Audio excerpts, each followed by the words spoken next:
ዱላው ለማን ነው? አይዞሽ ላንቺ አለ። ላንቺ ማለት ትንሽ እየጫፈጨት በቃሻለች እና ዱላው ለኔ ነው። አነሰን ይቅርታ ከዚህ በላይ ግን ከተሸከምኩት አብረን ከዱላው ጋር እንደቂያው ይልቅ በኋላ ከዚህ ስወጣ ማለት ነው እንደምርሽ ከፈለግሽ ነይና ብቻ ለፈታ የመጣው ይመስላል እንዴ? ይልቁንስ እግርን ልቀጠቅጥ ነው። እሺ በጣም ይልቅ የትጀምር ከግራ ይሻላል። ይቀይ እስኪ ድፍረቱ ካለሽ ሞክሪዋ።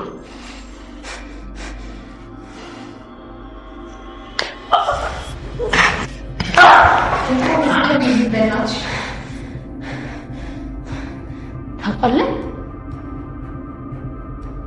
እንደዚህ ስትጮህ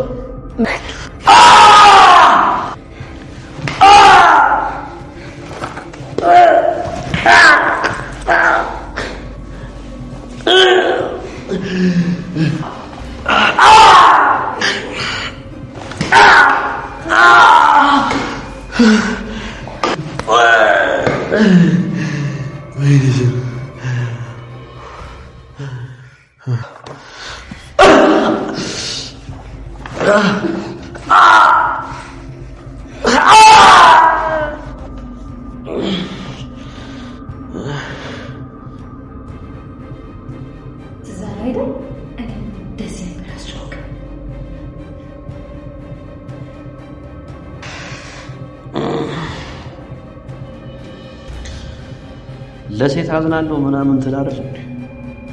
ወንድ ቦንክ ለምናው እሷን ፈታት ተሸናት። አንተ ምን አገባ?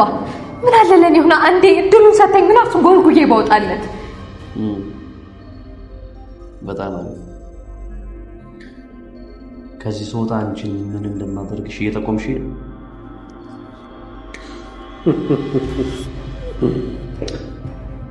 እንግዲህ ይበሉ። መልካም የተረረብ ምሽት ይሆንላችሁ። መቼም ታውቃላችሁ አይደለም እዚህ በር ላይ ወጥተውሻ የሚያህሉ ሰዎች እንደቆሙ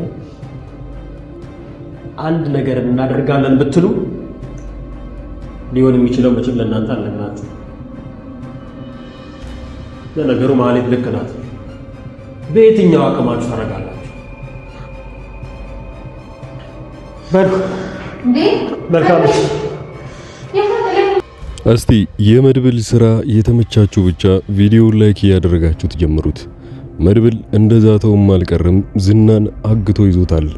በዛ ላይ ደስ የሚለው ነገር ዝናና ማህሌት ለመጀመሪያ ጊዜ አንድ ላይ ታግተዋል። ሌላው ያኔ እዛ ቦታ ላይ የነበረችው ዳጣ እንደዛ ዝናን ስትቀጠቅጠውና ስትደበድበው ያያችሁ ብቻ ደስ ያላችሁ፣ አሁንም እንዳልኳችሁ ቪዲዮውን ላይክ ማድረጋችሁን አትርሱ። ቀጣዩ ክፍል ላይ ምን የሚፈጠር ይመስላችኋል? አንድ አሳሳቢው ነገር ቢኖር ለመድብል ካሌብ ሞሲሳ በስተመጨረሻ ሰዓት አካባቢ ደውሎለት ነበረ። እውነት ስለ ዝና መታገትና መያዝ ከሰማ በኋላ ከሆነ የደወለላቸው ጥሩ ነገር አይመጣም። ምክንያቱም ካሌብ ሞሲሳ ከዛ ሆኖ ከነሱ ጋር ውይይት ለማድረግና ለመደራደር ይሞክራል። ድርድሩም የሚሆነው ያለ ጥርጥር ዝና ተያዘ ማለት ካሌብ ሞሲሳ ራሱም ወንጀል ውስጥ እንዳለ ስለሚያውቅና አብሮት መቀመቅ ስለሚወርድ ዝናን ወዲያውኑ እንድትፈቱ ትፈልጋለሁ፣ የምትፈልጉትን ነገር አደርግላችኋለሁ፣ ወዲያውኑ ፍቱት ብሎ ለነሱ ያው የስልክ ጥሪውን ያደረገው ለዛ ነው። ሌላው ማህሌት የመረጠችው አንድ ነገር አለ። ከታገተች በኋላ እንግዲህ ዝናን ለመክዳት ወዲያውኑ ነበረ ፍጥነቷን ያሳየችው። ያ ማለት እንግዲህ ከዝና ጎን ሳትሆን ከመድብል ጎን ሆና ለማሳየት እየሞከረች ነው። ዝናን እንደዛ ስትወቅሰውና አንተ ሴታ ሴት ነህ እንደውም እስከዛሬ ድረስ ስትዝት ነበረ፣ እስካሁን አንዱንም በተግባር አላየሁም። እኔ ብቻ የሚቆጨኝ አንድ ነገር አለ፣ እስከዛሬ ድረስ አንተን ፈርቼ ዝም ማለቴ። ታዲያ አሁን ግን የዋጋህን ታገኛለህ። መድብልን ደግሞ ትዞርና እባክህን እንዳትለቀው፣ እዚሁ የሚሰጠውን ዋጋ ስጠው፣ እኔም ብቻ ተወኝ እያለች መድብልን ትማጸነዋለች። መድብል ግን ነገሩ ገብቶታል። አሁን እያሳየች ያለችው ባህሪ ቢኖር ከሱ ጎን ለመሆንና ዝናን እንደምጠለው ወይንም ደግሞ የሱ ተባባሪ እንደማትሆን እያሳየች ነው። ወዲያውኑ መድብል ግን ነገሩ ገብቶት ይስቅባትና ዝምታውን ይመርጣል። ከዝና ጋር ለመደራደር እየሞከረ ነው። ዝና እያለ ያለው መግደል ካለብህ አሁን ለምን አትገለኝም? እስካሁን ድረስ እንደውም ዝም ማለት ራሱ ገርሞኛል። ፈሪ ነህ እንዴ እንደሚባለው ይለዋል። መድብል ግን እኔ በቀላሉ አልገልህም፣ አንተ እንድትሰቃይ ነው የምፈልገው። በዚህ ሁኔታ ላይ ገድዬ ምንም እንድጠቀም አልችልም። እስር ቤትም የምትገባ ከሆነ ያው መልሰ መውጣት አይቀርም። ስለዚህ እኔ እናንተ እዚሁ ቤት ውስጥ ብዙ ጊዜ የሚፈጅብን ይሆናል ይለዋል። በዚህን ሰዓት ላይ ለማዘናጊያ ብሎ ዝና ሽንቱ ይመጣበትና ሽንቴ እንደመጣ ብሎ እንድትለቀኝ ይፈልጋሉ ይለዋል። ነገር ግን ከዚህ በፊት ሽንቴ መጣ ብሎ ሲፈታው ምን እንዳደረገም ጭምር ስለሚያውቅ በአሁኑ ግን ጭካኔውን እሱ ላይ ብቻ ሳይሆን ማህሌትም እባክህ ልቀቀኝ ሸንቼ ልምጣ ብትለውም አልሰማትም። መድብል ከዛ ቦታ ላይ ለቆ ይወጣል። በሌላ በኩል እነ ሞገስ እነ ሉላ በጣም ደስተኞች ናቸው። ብቻ እንደፈለጉ ወጥተው እንደሚዝናኑና በዛ ላይ በቅርቡ ጊዜ ውስጥ ደግሞ ህይወታቸው እንደሚስተካከልላቸው ጠበቃው ይነግራቸዋል። ጠበቃው ድጋሚ መጥቶ ሉላን እንኳን እግሯ ስር ወድቆ ይቅርታ ይጠይቃታል። ከዚህ በፊት ላደረገውና ሲደርስባት ለነበረው ግፍ ሁሉ አሁን እክስሻለሁኝ።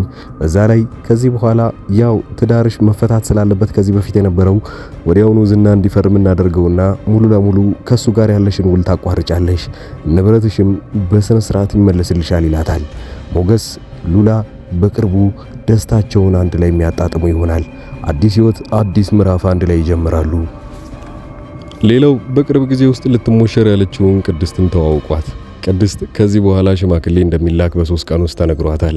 ታዲያ ከዛ በኋላ ያለ ምንም አይነት ጊዜ ማባከን ጋብቻቸውን በአደባባይ የሚያደርጉ ይሆናል። ግን ከዛም በፊት ምንም አይነት እነሱ ላይ የሚመጣ ፈተና እንደሌለ እርግጠኛ መሆን አለባቸው።